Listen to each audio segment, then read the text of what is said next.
इस सेशन में हम लोग नॉर्मेलिटी और ग्राम इक्विवेलेंट के कॉन्सेप्ट पढ़ेंगे।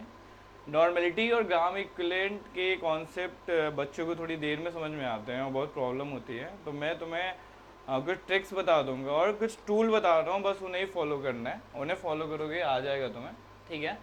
तो सिंपल सा 5 टूल मैं यहाँ पे लिख रहा हूँ, उन्हीं से हम सारे क्वेश्चन सॉल्व कर लेंगे, ठीक है। उन टूल को बस लिख लो अच्छे से। जो नॉर्मेलिटी होती है, नॉर्मेलिटी हम लोगों का है number of gram equivalent, number of gram equivalent divided by volume of solution in litre. Number of gram equivalent volume of solution in litre, ठीक है ना। ये हमारी नॉर्मेलिटी है। अब नॉर्मेलिटी इंटू वॉल्यूम कर दोगे तो नंबर ऑफ ग्राम इक्विवेलेंट निकल जाएगा। अब तुम्हारे मन में एक चीज़ आ रही होगी कि नंबर ऑफ ग्राम इक्विवेलेंट है क्या और नंबर ऑफ ग्राम इक्विवेलेंट कहाँ से आया, तो ये बहुत सारे डाउट मन में आते हैं, लेकिन क्वेश्चन सॉल्विंग के टाइम पे ये इन चीज़ों की कोई ज़रूरत नहीं है, लेकिन तब भी मैं बताता हूँ तुम्हें। अगर तुम्हारे मन में आ रहा हो तो जैसा मोल होता है ना, मोल कैसे आप निकालते हो बताओ, वेट बाय मोलर मास, ठीक है ना। उसमें मोलरिटी कैसे निकालते थे बताओ, मोलरिटी निकालते थे number of mole of solute divided by volume of solution in litre. तो यहाँ पे क्या किया गया है, यहाँ पे मोल को रिप्लेस किया गया है कि यूनिट से नंबर ऑफ ग्राम इक्विवेलेंट से। पहले मोल में कैलकुलेशन करते थे, यहाँ मोल की जगह हम लोगों ने नंबर ऑफ ग्राम इक्विवेलेंट ले लिया है। और number of gram equivalent something क्या, मोल इंटू एक पर्टिकुलर फैक्टर होता है, मोल इंटू एन फैक्टर होता है। एन फैक्टर कैलकुलेट करना सीखेंगे, तो अपने काम का बस यही है कि तुमसे पूछा जाएगा कि नॉर्मेलिटी बताओ, तो तुम्हें नंबर ऑफ ग्राम इक्विवेलेंट निकालना है और volume of divided by volume of solution in litre करना है। तुम्हारे मन में आ रहा होगा कि नंबर ऑफ ग्राम इक्विवेलेंट कैसे निकालेंगे, तो नंबर ऑफ ग्राम इक्विवेलेंट निकालने का टूल बता रहा हूँ मैं तुम्हें। नंबर ऑफ ग्राम इक्विवेलेंट, एक तो नॉर्मेलिटी दी होगी और वॉल्यूम दिया हो तो मल्टीप्लाई कर लो तो तुम्हारा निकल जाएगा, नहीं तो नंबर ऑफ ग्राम इक्विवेलेंट हमारा होगा number of gram equivalent equal to mole into n factor, mole into n factor. अब एन फैक्टर क्या है, मन में आ रहा होगा कि एन फैक्टर क्या है, तो एन फैक्टर कैलकुलेट करना मैं तुम्हें बताऊंगा।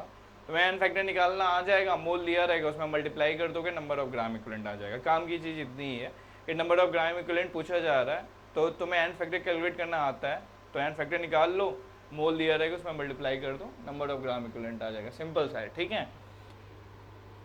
नॉर्मेलिटी और मोलैरिटी में क्या रिलेशन होता है, normality equal to molarity into n factor, ठीक है ना, मल्टीप्लाई कर देंगे। इक्विवेलेंट वेट निकालने को बोला जाए तुमसे अगर इक्विवेलेंट वेट निकालने को बोला जाएगा तो मॉलिक्यूलर वेट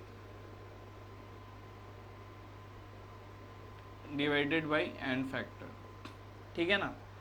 अब एक बात देखो, अगर तुम नंबर ऑफ ग्राम इक्विवेलेंट और इक्विवेलेंट वेट का मल्टीप्लाई कर रहे हो तो देखो हो क्या रहा है, नंबर ऑफ ग्राम इक्विवेलेंट और इक्विवेलेंट वेट का मल्टीप्लाई करोगे ना तो देखो एन फैक्टर कट जाएंगे, बचेगा क्या, mole into molecular weight. Mole into molecular weight क्या होगा बताओ, मोल क्या होगा, weight by molecular weight into molecular weight, तो मॉलिक्यूलर वेट कट जाएगा, वेट इन ग्राम आ जाएगा, ठीक है। तो मैं लिख भी देता हूँ इसको लिख भी देता हूँ, number of gram equivalent into equivalent weight equal to weight in ग्राम।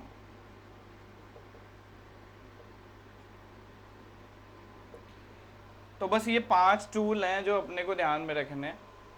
मैं तुम्हें एक बात बताऊं, मैं कोई भी चीज़ जो पढ़ाता हूँ ना तो अपने तरीके से पढ़ाता हूँ, मेरे अपने कॉन्सेप्ट है, मेरी अपनी ट्रिक है, और मैं टफ से टफ चीज़ों को बहुत आसानी से सिखा देता हूँ, क्योंकि मुझे पता है ना कि मुझे बच्चे को सिखाना है क्या है। मैं कभी भी तुम्हें कोई भी ऐसी चीज़ नहीं सिखाता जिसकी तुम्हें ज़रूरत नहीं है। तो अभी जो टाइट्रेशन एक ऐसा टॉपिक है जिससे सारे बच्चे डरते हैं, उनको हमेशा ये लगता है कि टाइट्रेशन के क्वेश्चन सॉल्व नहीं हो रहे हैं, तो बहुत आसानी से सॉल्व होंगे, हंसते खेलते सॉल्व होंगे। बस हमें ये 5 टूल ध्यान में रखना है। मैं देखता हूँ बहुत से बच्चों की, मैंने कभी भी कॉपियाँ देखी हैं तो वो कितनी पूरी कॉपी भरी रहती है, क्या क्या लिखा रहता है उसमें। अपने काम की सचमुच ये बस 5 चीज़ें हैं, ये 5 चीज़ें हैं, इन्हें याद रखना, ये टूल ध्यान में रखना, हम लोग सारे क्वेश्चन सॉल्व कर लेंगे। एक टूल और याद रखोगे जो मैं तुम्हें बताने जा रहा हूँ, और तुम्हें सिखाऊंगा कि एन फैक्टर कैसे निकालते हैं, क्योंकि एन फैक्टर अगर नहीं आया तो फिर तो बाकी चीज़ें तो बेकार हो जाएंगी। एन फैक्टर यहाँ भी चाहिए, एन फैक्टर यहाँ पे भी चाहिए, एन फैक्टर यहाँ पे भी चाहिए।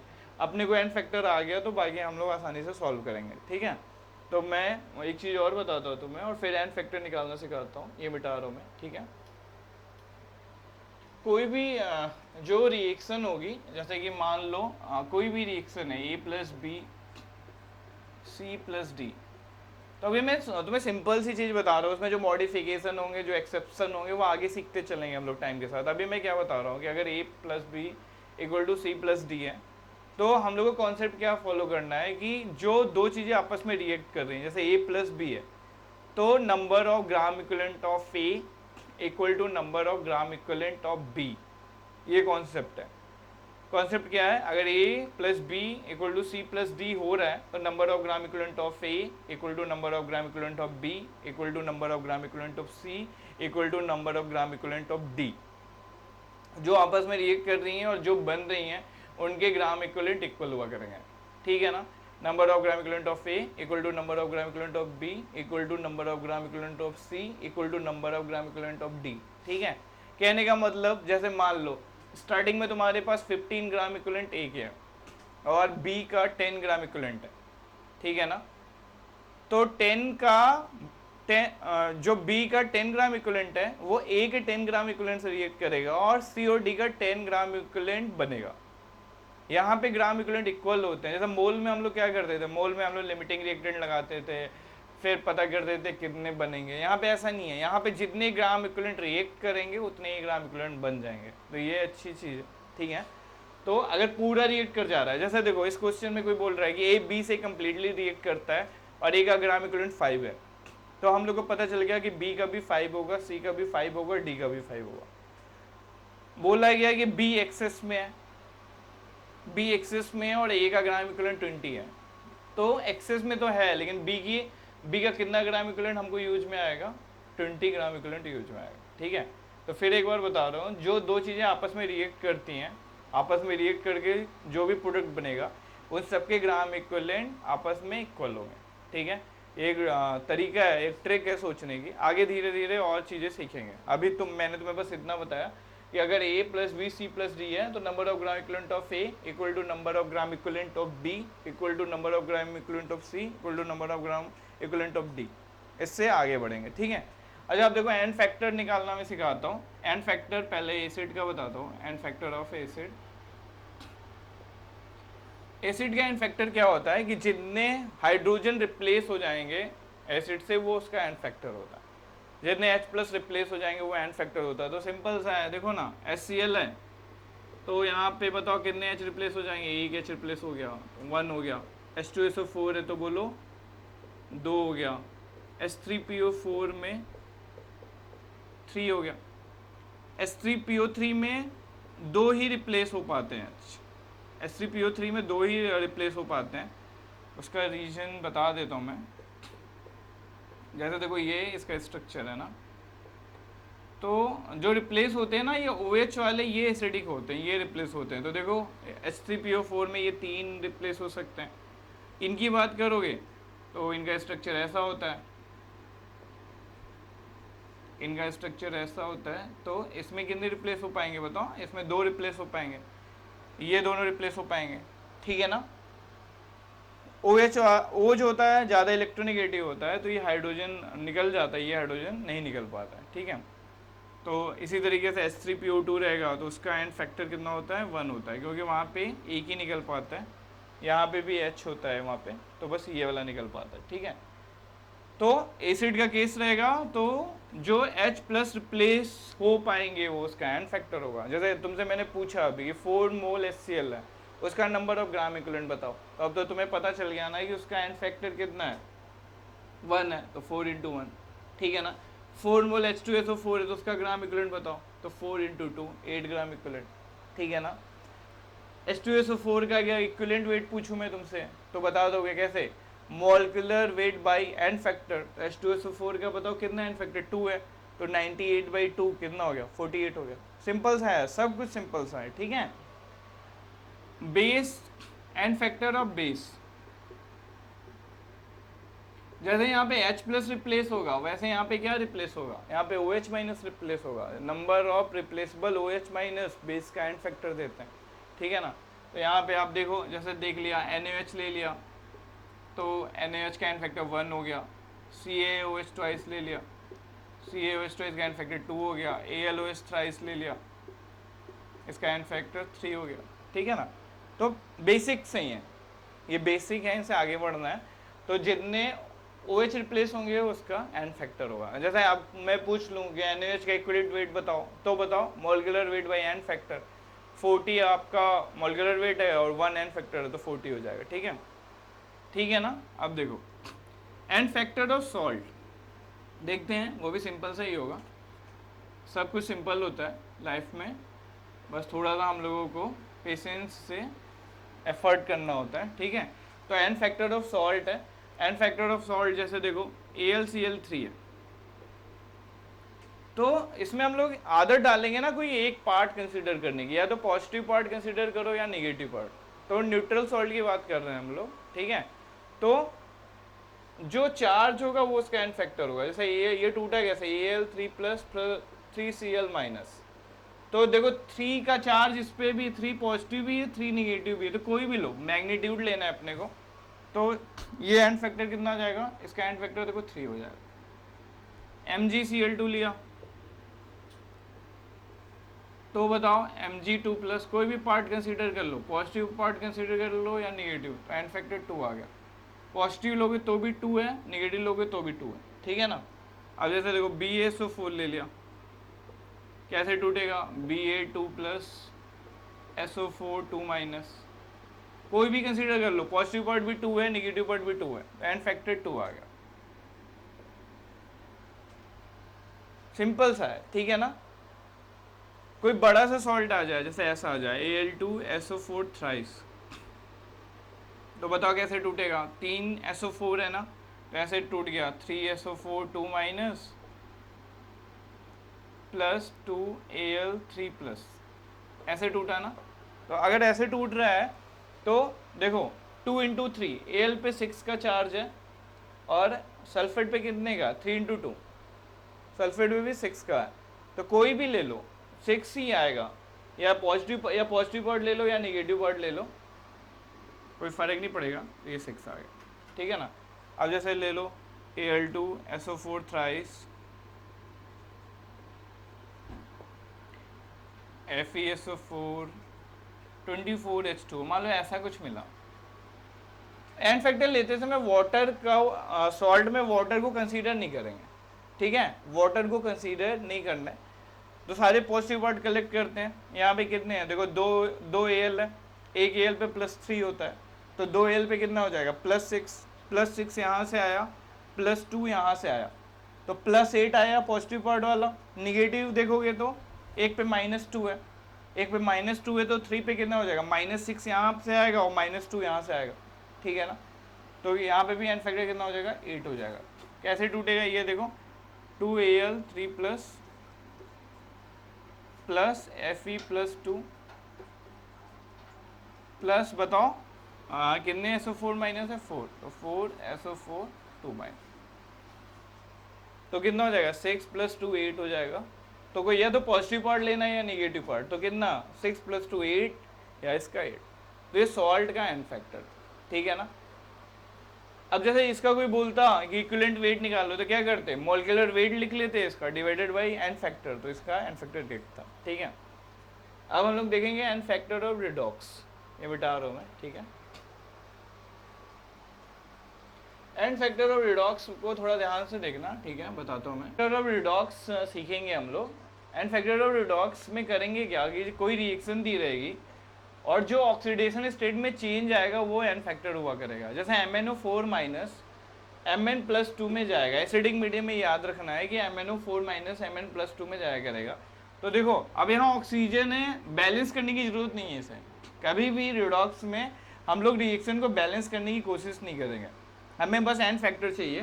तो Mn यहाँ पे +7 में है, Mn यहाँ पे +7 में है और यहाँ पे Mn जा रहा है आपका +2 में, तो कितने का चेंज आ रहा है बताओ, +7 से +2 जा रहा है, तो ये एन फैक्टर अपना 5 हो गया। एन फैक्टर प्लस माइनस नहीं होता, मैग्नीट्यूड होता है। MnO4 माइनस ही अगर बेसिक मीडियम में है, एल्कलाइन में है, तो जाएगा, अगर MnO2 में जा रहा है, मान लो MnO2 में जा रहा है, तो ये मीडियम आपका न्यूट्रल होगा, बेसिक नहीं होगा, न्यूट्रल होगा। तो अगर +7 से, यहाँ पे देखिए +7 है और +7 से अगर प्लस, यहाँ पे कितना आएगा, +4 आ रहा है। Mn का x लिया, ऑक्सीजन का -2 है, तो x - 4 = 0, तो ये +4 आ गया। तो यहाँ पे बताइए आपका एंड फैक्टर कितना हो गया, 3 हो गया।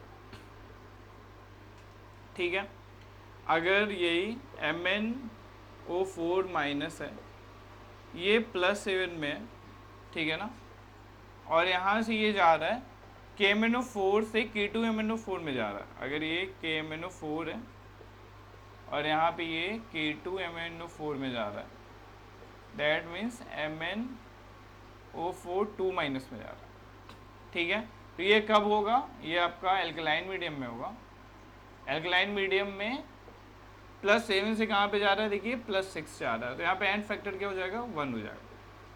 तो कैसे किया, फिर से बताता हूँ, ये याद भी रखना है कि अगर एसिडिक मीडियम होगा तो MnO4- +7 से +2 जाएगा, तो कितने का चेंज आया, 5 हो गया एंड फैक्टर। ठीक है, कैसे निकाला, x 4 ऑक्सीजन है तो -2 × 4 -8, ऐसे निकाल रहा हूँ। देखिए x - 8 = -1, x = +7, तो +7 से +2 गया, एंड फैक्टर 5। न्यूट्रल मीडियम रहेगा, +7 से +4 जाएगा, एंड फैक्टर 3। +7 से +6 गया, एल्कलाइन मीडियम में, एंड फैक्टर 1। तो क्वेश्चन जब आपसे पूछा जाएगा तो आपको मीडियम दिया जाएगा, आप समझ जाओगे कि एंड फैक्टर्स का क्या है। ठीक है, जैसे अगर आपको Cr2O7 दिया हुआ है, इसे हटा रहा हूँ, Cr2O7 दिया हुआ है, Cr2O7 2- है अपने पास, तो ये Cr3+ में जाता है। ये चीज़ें छोटी छोटी याद रखनी पड़ेंगी। एसिडिक मीडियम में Cr3+ में जाएगा। तो एक बात ध्यान में रखनी है कि हम लोग हमेशा रिएक्टेंट साइड कंसीडर करेंगे। रिएक्टेंट साइड कंसीडर करने का मेरा मतलब क्या है कि जैसे अगर इधर 2 क्रोमियम है ना, तो कंसीडर करेंगे कि 2 ही क्रोमियम है, बैलेंस करने नहीं जाओगे आप। जैसे क्या बोल रहा हूँ एग्जैक्टली मैं बताता हूँ। क्रोमियम का ऑक्सीडेशन स्टेट यहाँ निकालोगे तो +6 है, यहाँ क्रोमियम का +3 है, लेकिन यहाँ पे 2 क्रोमियम दिख रहा है ना, इसलिए इंटू 2 करेंगे यहाँ पे, तो यहाँ पे भी इंटू 2 करेंगे। मीन्स इधर 2 क्रोमियम है तो अंडरस्टूड है कि उधर भी 2 क्रोमियम होगा, तो इधर एक का +6 इंटू 2, तो यहाँ पे एंड फैक्टर 6 आ गया।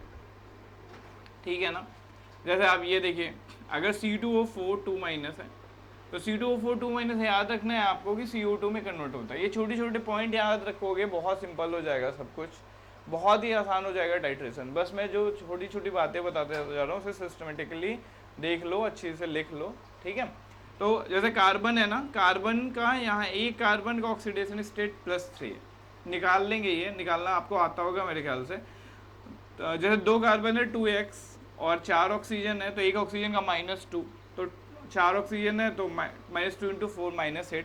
अब इस पूरे पे -2 का चार्ज है, देखो, तो 2x = +6, तो x = +3, एक x पे +3, यहाँ पे एक x पे +4। ठीक है, अभी यहाँ पे 2 कार्बन है, बोला कि आपको कि रिएक्टेंट साइड कंसीडर करते हैं हमेशा। यहाँ पे 2 कार्बन है, तो इंटू यहाँ पे 2 कर दिया और यहाँ पे इंटू 2 कर दिया, तो आप देखो ना +6 से +8, मीन्स एंड फैक्टर कितना हो गया, 2 हो गया। कभी कभी आपको दिक्कत होती होगी ना कि कहाँ ऑक्सीडेशन हो रहा है, कहाँ रिडक्शन हो रहा है, तो उसकी एक ट्रिक बताता हूँ आपको। ऑक्सीडेशन का मतलब होता है लॉस ऑफ इलेक्ट्रॉन, रिडक्शन का मतलब होता है गेन ऑफ इलेक्ट्रॉन। लिख देता हूँ, ऑक्सीडेशन है तो लॉस ऑफ इलेक्ट्रॉन है, और रिडक्शन है तो gain of electron. And factor निकालने में इसकी ज़रूरत नहीं पड़ती है, लेकिन कभी कभी आपको पता नहीं चल पाता है ऑक्सीडेशन रिडक्शन, तो उसके लिए देखो +12 से +6 जा रहा है ना, तो देखो अगर +12 से +6 जाना है तो मैथ में क्या करोगे, मैथ में क्या करते हैं, -6 करते। +12 से +6 जाना होता तो मैथ में -6 करते, तो केमिस्ट्री में हम लोग उसका उल्टा किया करेंगे, तो कितना हो जाएगा बताओ, +6। +12 से +6 जाना होता तो मैथ में -6 करते हैं, केमिस्ट्री में उल्टा करेंगे, +6। +6 हो रहा है मतलब गेन ऑफ इलेक्ट्रॉन हो रहा है, मीन्स यहाँ पे रिडक्शन हो रहा है, यहाँ पे आपका रिडक्शन हो गया।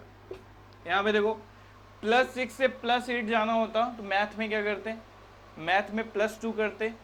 ठीक है ना, केमिस्ट्री में हम लोग क्या करते हैं, उसका उल्टा करते हैं, तो -2 हो जाएगा। तो यहाँ पे क्या हो गया बताओ, ऑक्सीडेशन हो। ऐसे ही देख सकते हो तुम, ठीक है। तो यहाँ पे n फैक्टर 2 आ गया। अब जैसे देखो, मान लो तुम्हें किसी ने दिया Fe2O3 कन्वर्ट हो रहा है FeU में, तो यहाँ पे Fe का ऑक्सीडेशन स्टेट +3 है, यहाँ पे Fe का ऑक्सीडेशन स्टेट +2 है। लेकिन रिएक्टेंट साइड कंसीडर करते हैं आप, तो यहाँ पे रिएक्टेंट साइड 2 Fe है, 2 Fe है, तो यहाँ पे इंटू 2 करो और यहाँ पे भी इंटू 2 करो, तो कितना हो जाएगा बताओ। +6 से जा रहा है +4, +6 से +4 जा रहा है, मीन्स n फैक्टर कितना हो गया बताओ, 2 हो गया, ठीक है ना। अगर किसी ने पूछा FeO जा रहा है Fe2O3 में, अभी देखो इस साइड एक ही Fe है, ठीक है, तो एक Fe का +2 और यहाँ पे +3 है, तो यहाँ पे n फैक्टर 1 हो गया। तो देखो ये बहुत इंपॉर्टेंट है कि रिएक्टेंट साइड कंसीडर करना है। +3 से +2, तो यहाँ पे 2 था, इंटू 2 किया, इंटू 2 किया, n फैक्टर 2 आया। इस रिएक्शन के लिए n फैक्टर 2 थी, लेकिन अगर FeO Fe2O3 में जा रहा है तो इसके लिए n फैक्टर 1 है, ठीक है ना। और देखते हैं हम लोग, ठीक है, और देखते हैं थोड़े से। अगर आपका I2 I माइनस में जा रहा है, ऐसा ऐसे देखो, I2 आपका I माइनस में जा रहा है, तो यहाँ पे एक आयोडीन का 0 है, तो यहाँ पे -1। अब यहाँ पे 2 आई है, तो इंटू 2 किया, इंटू 2 किया, तो 0 से -2 गया, एंड फैक्टर कितना आ गया बताओ, 2। अब लेकिन अगर I माइनस से I2 गया, तो यहाँ पे -1 है और यहाँ पे 0 है, एंड फैक्टर वहाँ पे कितना आ गया बताओ, 1, ठीक है, क्योंकि यहाँ पे 2 आयोडीन था, यहाँ पे 1 आयोडीन है। तो I2 से I माइनस जाता है तो n फैक्टर 2 होता है, I माइनस से I2 जाता है तो n फैक्टर 1 होता है, ठीक है ना।